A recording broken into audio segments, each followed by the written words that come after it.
Welcome everyone to Awesome Truth, a wrestling book club. I'm your host, Steve Semino, and with me as always is my co-host, Walt Schwenk. Hey, Walters. Hello, Steven. How's it going? My friend, it is going very well. We are back on Awesome Truth, and we're done with WrestleMania, Walt. It's official. We are, for now, it's over. It's April. It's post-Mania. And we are doing a watch-along for, trying to theme it to the month. You might think we're going to do a Backlash match because we've been talking about Backlash a lot lately. But we actually picked something good instead, Walt. We didn't really want to watch a shitty Backlash match. We want to do something renowned and special, and that is, of course, John Cena, Brock Lesnar at Extreme Rules 2012. Yeah, do yourself a favor and just Google best matches ever at a Backlash, and you'll see some weird combination of Cena, Orton, Edge, and Batista, like in all different like iterations and variations of like those three, and a lot of them are like four corners matches, four person matches. It's chaos. It doesn't make none. It's like they all look the same to me. Because nothing happens the month after Mania, typically, There's no title changes. There's nothing of import. Like, we're doing the reset almost like it's either like we described, it's something like the babyface champion moves on to face some shitty heel, or they're running back things that happened at Mania, or like you said, they're just killing time with, random high-level star versus other random high-level star. Like, there's just not usually matches of consequence in this particular month. No, yeah, and it's weird too because, a few times they did, like, mostly it's Backlash, and then it's like, oh, this year it's going to be Extreme Rules. Like, okay, yes, that is the weird part of this, is that this is an April Extreme Rules, and I think Extreme Rules is a little bit of a plug and play pay per view, but still, it is not typically what happens in April. And if you look at this card, which we'll talk about a bunch, it's such a cobbled together Extreme Rules style card, Like, it's just nothing about it is extreme at all besides that there are some matches that have tables and sometimes chairs and stuff. Yeah. Because if you Google best matches or most memorable matches of Extreme Rules, you'll find the one we're talking about today, which is actually kind of an interesting match to look at and for us to sit here for 30 minutes and talk about. Yep. So let's get started. Like we said, it's Extreme Rules 2012, and the timestamp is what, Walt? It is 2 hours, 25 minutes, 5 seconds. 2 hours, 25 minutes, 5 seconds. Okay, here we go. 3, 2, 1. Extreme Rules.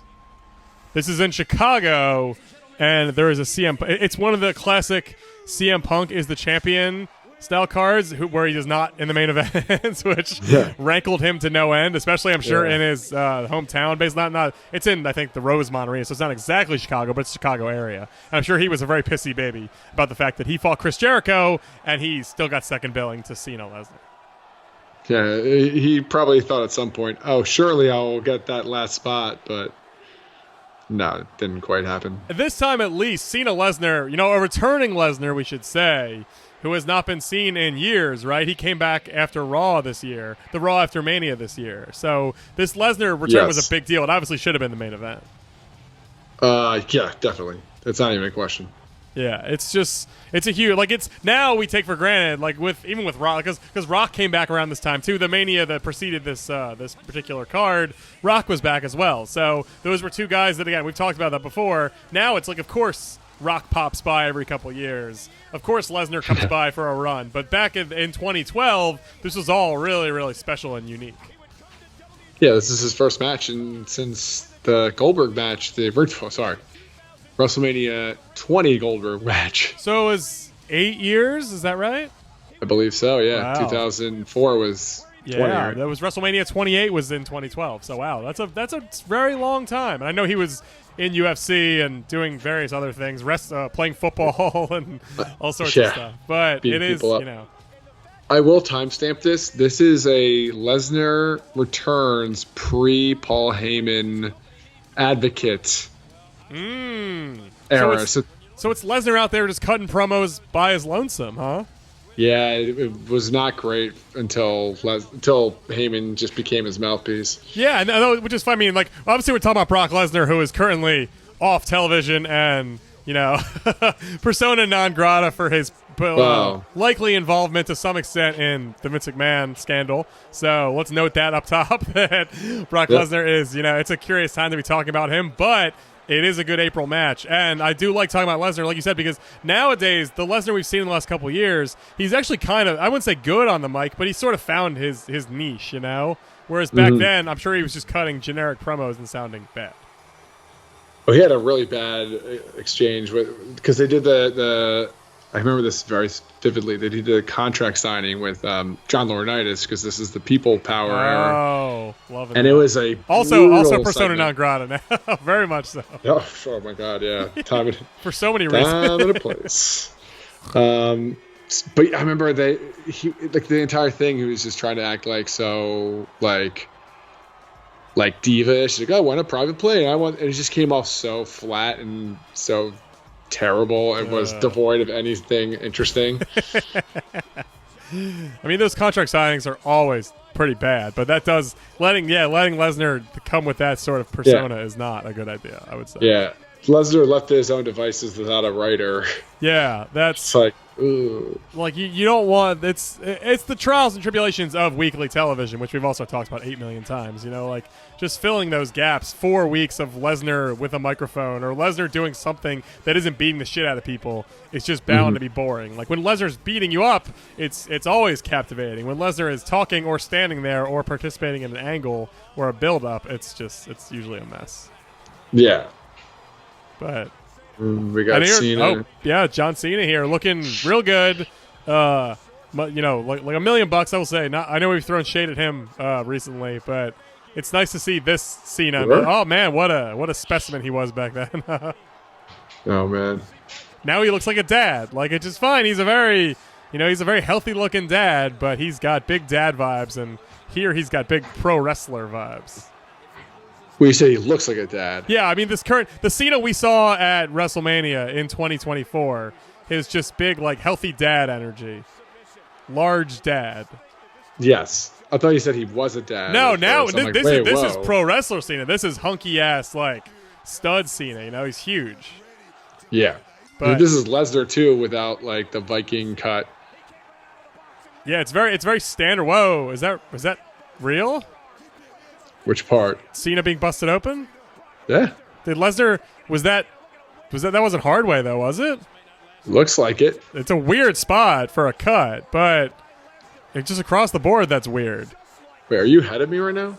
I don't know. I just saw Cena's bleeding. Yeah. Is Lesnar kind of taunting him to get up?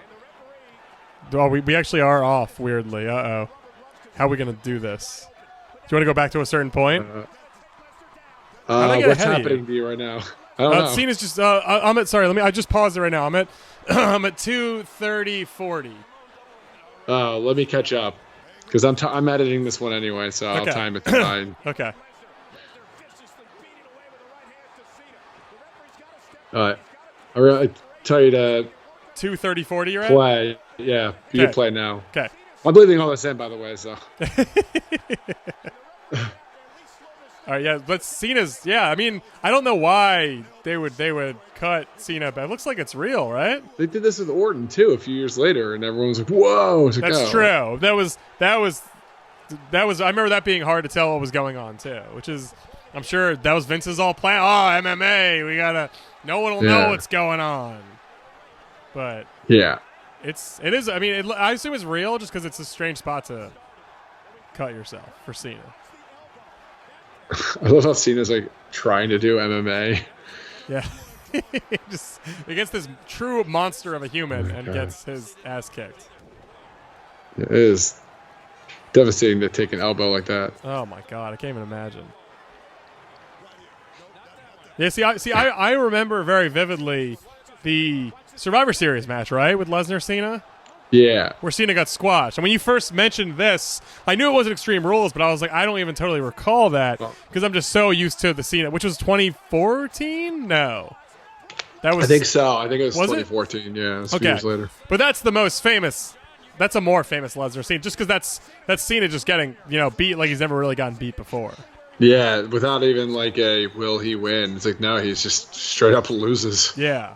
Whereas this one, not to spoil the ending, but not this is in the Cena wins a lot era. So take from that what you will before we get to even though they did just show a whole montage of Cena losing, and he did just lose to The Rock. That's clean. true. And he lost to Punk before this too. So I guess that's the angle here, right? Is Cena is on a losing streak of sorts? Yeah, it's just like hard times. Cena loses 3 matches in the span of a calendar year. Which is, I mean, we'll talk about it when we get to the end of this, but logically, Brock Lesnar should win this match then, right? Returning conqueror versus a guy with a losing streak angle. Like, wouldn't you draw that out for a little while? You wouldn't end that the first night, right? Yeah, I mean, that's the biggest criticism I have with this. It's like, yeah, Lesnar should have beat him, but especially because this is Extreme Rules. Yeah, it feels like they had a short-term plan with Lesnar. It was like, oh, let's just like make as much money with him as possible. I don't care if it happens in April or May. It's like, well, it turns out they made a lot more money with him over the next decade. Yeah, I guess that is. We are looking at it with hindsight, where it's like, of course, Lesnar's going to come back a million times, and you're going to have a million chances with this. But they might have thought they had one bite of the apple. They might have said, well, we have Brock Lesnar for a month, and so we better make that count. I mean, this guy went back to UFC at some point. Yeah, he's not on the next card. The next card, the main event is Laurinaitis versus John Cena. So wow. Things changed. I think you're exactly right. They thought this is okay. We have Lesnar for a night, and we're gonna. But feeding him to Cena, is that the best decision? Who knows? You can always assume you're gonna get Brock back in a year, but whatever. I guess they wanted to make John strong again after he lost to The Rock. So that's true. I mean, that is one way to do it because he looks so much better in this win than who would have. Trading finishers with The Rock in Miami. And Cena was, the superstar at that point. He was around. He worked 365 days a year. So, it's not the craziest thing to have him win, but it's just a shame they did not. They could have built something. It would have been fun. Like, nowadays, with the way they're actually focused on long-term storytelling, it would have been fun to have parallel Cena Rock and Cena Lesnar feuds, Oh, yeah. That would have been great. How fun would that have been? Or even Brock Lesnar because they had that history. Mush them all together. Like, just have them all in. Like, how cool. Just, having them all just stare at each other. Even if it doesn't go super anywhere. It doesn't necessarily have to. As long as it's cool and exciting and gets people talking. But, again, this is, Vince McMahon 2010s. Like, possibly his worst decade of booking in a long career with a lot of missteps. Yeah. And not surprisingly, he did not do the smart long-term thing here. No, but I will say though, like coming off of like one of the biggest manias at the time ever with like Rock Cena 1, I think that was one of the biggest ever. That Mania Monday, or the Raw after Mania that year was possibly one of the biggest ever because they had the start of the Yes Movement. And then when Brock returned, that was really, really, really big. Yeah, like we said, 8 years. And to the point where it now became a precedent where it's like we have to have someone return because this was so big and huge. Was this possibly, man, it's probably not. I don't think either one of us can check our facts here. Was this one of the first big post-Mania Raws?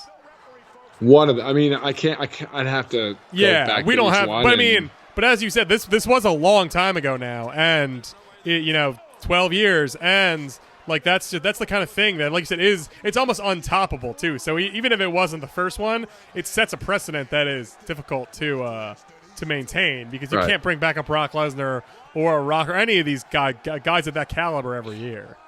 When was the Fandango? Because that was a big Raw after WrestleMania where everybody just kept singing the song and doing the. We saw Fandango versus Jericho. Right, but it wasn't that one though, was it? Let's look up Fandango Raw after WrestleMania. Here we go. We'll get a date for you. Right. It was the Raw after 29. Yeah. Yeah. Right. But because I feel like this with the start of Yes. I forgot. This is so stupid. I'm so glad you reminded me of this. Oh my God. Yeah. And they wanted to do something. Then they try and think it was a thing too. Like, oh, we gotta sort of capitalize. But Fandango was just the worst. This was the start of Yes, right? I believe so. Yeah. Because I think Brian starts going crazy. I mean, it was the season. I think it was Brian starts going crazy, right? Well, then he goes to Team Hell No shortly after this with like the Kane skits. Yeah. Where they're like the odd couple. But he was doing no at that point too. Right, because he was losing. Yeah, I think the Sheamus thing makes him go crazy, and right. he starts doing no, and then then it becomes yes, obviously. But it started at the Monday with Brock's return, and that's where it's like, I think that's why in my head it's probably considered the first like Raw after WrestleMania that became a huge deal, because like those Euro crowds started to really just make it a life of its own. And did Ziggler cash in the Raw after 29? Correct. Okay, so I think this might be again, maybe not 100%, but like very strongly one of the first ones, because the next year is the one. The next year is the one I think that really got cemented. Even though there was no Lesnar, there was the Fandango. It was a very classic example of the fans like taking over the show. You know. Yeah. Back before that was the most annoying thing in the world. Like it was like a fun, because this was the Vince era again. So it was like I think we wanted to see the fans take over the show, because sometimes the shows were so stupid. You're like, wow, it's fun to like actually have feedback. You know, and exert your will and make it count. There's also that Euro like football experience where it's just like 90 minutes of just people singing and drinking and being belligerent. And it's just like that's kind of what the show turned into. It's like there's a cheer for every second of every moment, which was like fun, but then it's like then they just become the show. And then everybody was buying tickets like, I'm going to the Raw after Mania and I'm going to be a huge fucking asshole, you know? Like that was the perk of it, is I get to be a jerk. And you're like, no. You get to exaggeratingly participate in the show. You get to be like an overexertion of fandom. But like that's it. You don't get to dominate. You get to loudly participate. Yeah, but they did give us that started So like I don't think it would have been that big if not. That's true. It's good. I mean, it came from a good, but then so did the what chant. You know, like all these wrestling things get insufferable before long. But if you actually go back to watch where they came from, you're like, oh, that was fun. That was like a thing to kill some time, you know, or a fun night of entertainment, and then it just spirals out of control. Oh yeah. Here's a question about this match: is the referee out, and this was supposed to not be an Extreme Rules match, or was this an Extreme Rules match? It's listed on Wikipedia as an Extreme Rules match, so I assumed it was one, but right. Yeah, I believe there is no reason for him to go down. That's a good point. It's very stupid. Right, and I mean the chain. I don't know why there's a chain, but it's a tiny chain. Yes. Why would you bring that if you weren't going to use it? I don't know. Yeah, he just literally hanging on like he should have had it in his hands the whole time. Yeah. Now, Lesnar and Cena, I remember this. This is funny. Yeah, throwing H in there. With one hand. That's a good bit. Lesnar and Cena go back to OVW, right? Like they were OGs. I think so. They're both Ruthless from our hit Ruthless Aggression episode, available in the archives. I think, they're part of that big four, right? So they're probably boys, right? Does Lesnar have any boys? I mean, yeah, I think people. Heyman's his boy, sort of, but Heyman's also like his business partner. Well, Taker used to go to his matches. Like I remember one of his UFC title defenses. It was like Lesnar, Angle. I'm butchering this, but it was a rumor like Lesnar, Angle, Austin, Heyman, Undertaker, Raw, like celebrating with the backstage because like. He was persona non grata in UFC as well because he was the wrestling guy, but then he was so good it was hard not to love him. But yeah, I'm sure he had, I'm sure they were work friends at least, Oh, look at Jesus. Little Nature's getting killed here. Oh my God. That was very, I don't know if sloppy is the right word, but it looked wild. Oh, wow. I guess you need a ref to count 3, so that is... Yeah, why otherwise the match matters. will continue. Yeah, so... Oh, he just attacks. He's like, I don't need a ref anymore. I just called you in.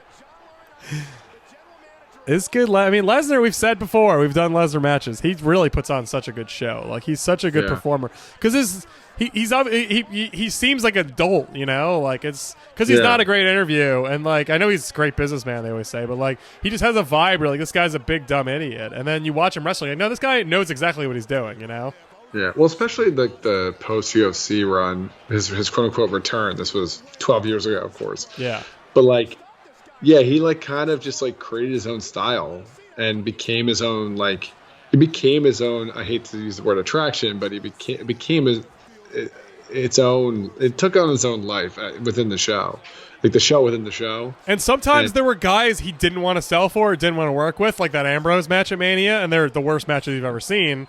And then there are times like that Bryan match at Survivor Series where like he clearly wants to do all the shit that especially with the little guys. He almost always works well with the little guys. You know, he sells for them. He makes it count. He makes it seem like they might pull it off. Like he knows like what his role is and stuff like that. Right, but they also like developed this style too, where it's like a sprint. Yes. They also started to play with a little diverticulitis, where it's like, oh, if you it's like King Hippo in the old yes. Punch Out, where like his like the bandage on his thumb. It's like if you punch him in the thumb, that's actually his weak point. And he has, and that's your one way to escape, basically. If he gets you, like you got to kick him in the dick or in the belly or something. Right. Exactly. Yeah. But yeah, the sprint is a great way to put it, and that is, you know, relatively divisive, I would say, because sometimes it just doesn't work, and sometimes it just makes, you know. When every other match, we talked about this before with other stupid versions of this kind of thing, but when every other match on the card is a 10 to 14 minute wrestling match, and then one is, you know, even if it's the main event, if it's a 3-minute sprint, it can sometimes just feel weird, you know? Yeah. Wrestling has a very distinct cadence to it and a very distinct flow. Like, even though most matches are different, most of the time you're expecting certain things to happen. So when you break from that format and you do it every single pay-per-view over and over again, sometimes it's just like, what okay, this is like you said, it's a new paradigm, it's a new thing. I don't know if it's necessarily better, but it is Lesnar's for better or worse. Yeah. What's Cena doing? He's going to jump. This is such a bad idea. Oh, I hate that move. Oh, that must hurt so much. Oh. Oh, we're about to get something that has been like wrestle botched. Or like has been like the poster child. Is it stairs related? You'll see. I don't remember this. Oh, you don't? Okay. No. Good. It's coming up soon. God, when you hear when you hear my boy Terry talk about, you know, doing the leg drop and over and how it destroyed his body. Well, I know Cena didn't do that top rope, you know, leg thing over and over and over again, but like just seeing him do it at all, I'm like, man, no. Yeah, it's not worth it. I mean, because Matt Hardy has like spinal fusion as a result of second rope leg drops. Yeah, it's so bad, and I get it. You're not supposed to have your butt drive up into your sternum like that. Yeah, there's just no way to protect your sacrum from your. It's a flat back bump. You're supposed to spread out the bump at least across your whole body. You can't do that when it's just your butt. Yeah. Yeah, it's terrible. It looks like a nightmare. Oh God, is this it right here? Oh yeah. Cena's selling, getting his ass kicked. Oh God. It's really good. Oh wow! Did Brock like change his mind midair what he was trying to do? I think he just overshot it. He looked. It looks like he got way worse. Yeah. Part of that. That looks so bad. Are they even going to show a replay of that, or are they going to pretend like it didn't happen? Oh, they are. Oh yeah. I mean, Kevin Dunn got it queued up for us. Oh yeah, Kevin Dunn. Yeah. I mean, he should have just done a double axe handle at the end of the day. Right? Like, it's not a Brock Lesnar move per se, but there was nothing. At a certain point, there was nothing else coming. So. Oh, Cena sneaking the chain. Oh, again. You don't have to sneak it. You could have worn it the whole match if you wanted to. That's totally fine. God, if you were in that crowd though, it's like this was a novelty because like he had no idea what to expect. He had no idea what was happening. Yeah. I mean, I'm still a sucker for the random, like, they're not in your houses, but, like, I still call them that in my head, you know? Like, the non-Big Four or the Big Five, whatever, you know? These random cards. Like, I went to that one, No Mercy, in L.A. Do you remember that one where it was Reigns, Cena, and it was, he punched him with a chain. It was, I think it was Finn versus Bray. It was, like, there was a whole bunch of random stuff that happened on it. And I went to the Battleground in D.C. that had the Shield three-way and Bailey's debut. Like, it's so fun. Really? Those random in your houses that should be just the most, like, you expect it to have, like, R-Truth versus John Morrison. It's the main event. And you're like, oh, it's a Shield three-way. Like, Jesus. Yeah. Why would they do that at Battleground? Why would they God. have Lesnar Cena at Extreme Rules? You know, it's just these things that do not make any sense, but they do it for whatever timing or whatever. They just do it. That's why we said it's so short-sighted. But like, yeah, you had to cash in on that one at least. You're where right. It's like, it was 100% Brock's like, I'll give you April. And they're like, oh, okay, I guess it's going to be April, and we're going to do Extreme Rules because I guess they just didn't want. Maybe Brock didn't think he was ready for a full match or something. I don't know. I don't know. I mean, this looks way worse than a full match. This is Brock working 18 minutes. He's getting his ass kicked too. Yeah. Like he's having Well, a now real. he is. Oh, does that count?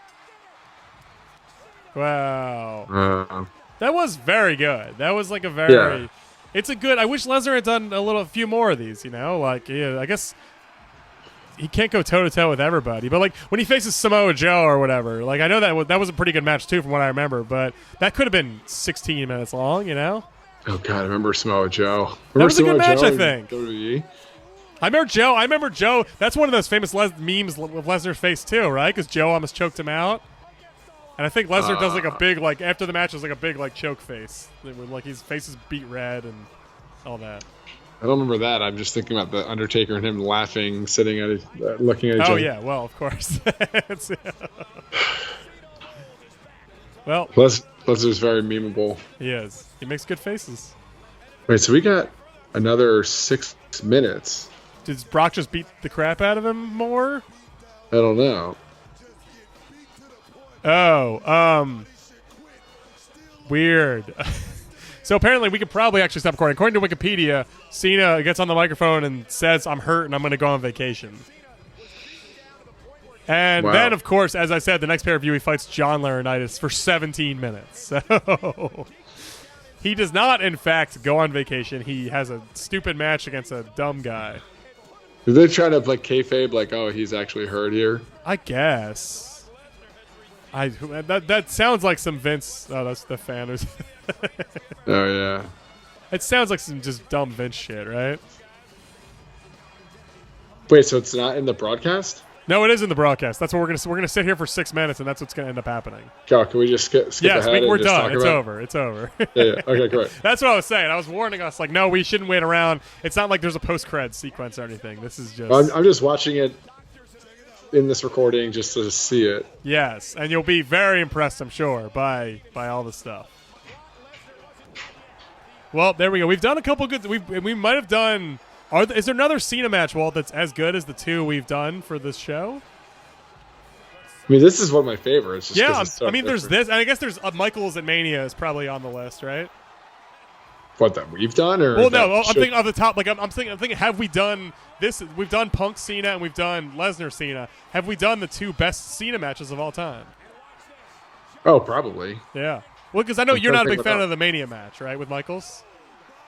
Oh, I like it. I just think it was a repeat of what Michaels did the year before with Yeah. Angle. You just think it's as So- a Shawn Michaels historian, an amateur but very, very authoritative Shawn Michaels historian. I remember that's your take. Yeah. But I don't know. I mean, you could argue it. I wouldn't say no. Yeah, but still, I mean, it's nice to see. Like I said, I mean, we all like John Cena for the most part now as sort of a wily veteran who pops back up for some big segments. Great at Mania this year in his big appearance, and it's fun to see him. You know, I know he goes on a run a little after this where he actually really works his ass off, but it's nice to see him have a main event that that is like good for its spectacle and where he sells and like is really getting involved. You know, like he gave his all here. And he's it was just a different Cena match, and because you had seen the same damn Cena match 100 times in the last decade. It really, the Money in the Bank in this, it's the beginning of a new era. Like I said, like we said on that episode, it doesn't start right away, but there is it sort of presages a Cena who, you know, mixes it up a little more and gets more done, which was a big treat for everyone who went through 4 or 5 years or whatever of the same old. Yeah, exactly. Oh, I will also say we're watching him now, see him this big, him standing next to Rock at Mania. You're just like, you guys are now two different. You were comparable at a point, and now you're like two different species. Rock is twice his size now. Like, it's ridiculous. Yeah. It's so funny. Anyway, that's it for Awesome Truth today. Well, this is a good match. This is a great choice especially for an April month, like for a very, very down period in wrestling. Typically, this is a very good find. So thank you for not making us sit through some real dumb shit. Yeah, so for next April, when we do the quote unquote backlash watch along, yeah, next year we'll do something terrible. We'll have to follow up this good one with something really bad. It's gonna be Cena, Orton, Edge, Batista, all in a cage or something. I don't know. Well, if you want to hear us talk more about John Cena and other various watch-alongs involving him and other great wrestlers in the past, you can listen to our archives at awesometruth.libsyn.com. You can also subscribe to us on Apple Podcasts, Spotify, everywhere podcasts are delivered, 4 episodes, old and new. Walt, good to get back in the swing of things post-Mania, watch something a little different, and we're chugging away through that Becky Lynch book. So if you want to hear us talk about a book, get to reading. It's the hot book of the year, came out already, and we'll be covering it in the near future for sure. Yeah, excited to talk about a book. I know, weird. I need to read more of it, but same. We will just prepping our readers that there is going to be book coverage down the line. So hooray for that. Yeah, for one, we're hitting our quota of 1 book a year. So that's right. Thank you all so much for listening, and remember, the truth will set you free.